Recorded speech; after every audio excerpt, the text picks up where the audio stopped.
Hi guys and Assalamu Alaikum. It's day 2. We picked Banff for this trip because honestly, we kept hearing people say it's the most beautiful place on earth. Bold claim, so we had to see for ourselves. I dressed for the occasion, mountain-inspired hijab and all, felt very on theme. We grabbed some energy drinks before the drive, the kind I haven't had since uni days. I wasn't sure if it was gonna give me life or a migraine, but we took the risk. The drive from Calgary to Lake Louise started out super rainy and grey, not exactly the sunshine welcome I was hoping for, and since this was my first real taste of Banff, I didn't know what to expect. Even with the clouds and drizzle, it was breathtaking. The mountains, the trees, the way the mist just clung to everything. I couldn't stop staring. You guys, my jaw was on the floor the whole drive. It really was as beautiful as everyone said. Then we pulled up to Lake Louise and subhanallah, that color, that stillness, it was the most beautiful lake I have ever seen in my life, mashallah.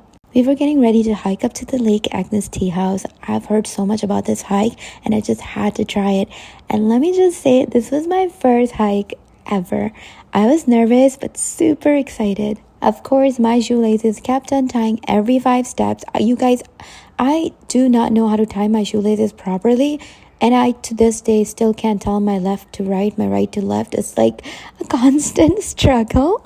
So I got my husband to tie them for me once, and somehow they stayed perfect the whole way up. I was genuinely impressed. The hike itself, unreal. Every turn was another postcard view.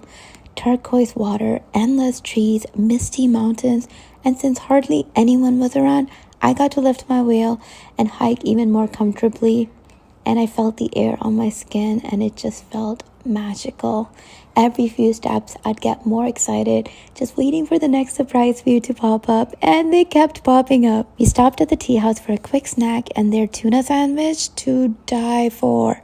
The whole place felt straight out of a storybook, and it's really cool that they've been in business since 1900s and they hike up and down. There is no other way to get the food up there. They literally just hike there and bring it back down. That's insane. Then we kept going up to the little beehive, and this part took us to heights I genuinely didn't think I was capable of. I'm not afraid of heights, but it really gave me a scare. The view from the top, it actually brought me to tears. I wasn't expecting to feel so emotional and connected, but standing up there looking out over the world, it was surreal. After the hike, we finally checked into our hotel. My feet were done.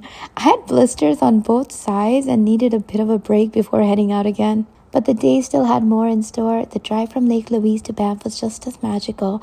Trees lining both sides, mountains everywhere.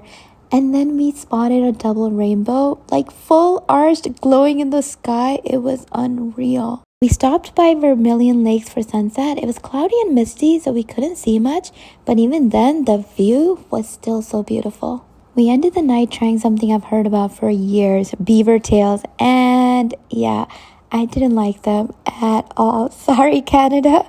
Not everything can be a win. Still, between the views, the hike, the rainbow, and that emotional moment at the top, day 2 is one I'll never ever forget. Lake Louise stole my heart, and I genuinely don't think it can get better than this. See you on day 3. Okay, bye.